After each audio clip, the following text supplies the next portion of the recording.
جميلة حبيبة، إلا جيتي تشكريني راه غير عذبتي راسك، كنتي تقدري تقوليها ليا في التليفون.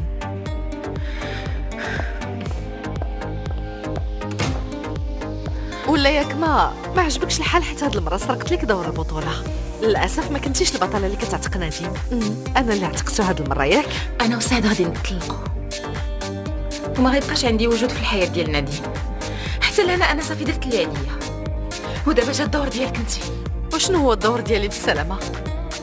ياك ما بغيتيني نعطيك نصائح على كيفاش تعيشي من بعد ما تبقاي بوحدك ياك؟ ما فهمتش علاش جايه حتى لهنا باش تقولي لي هاد المعلومة.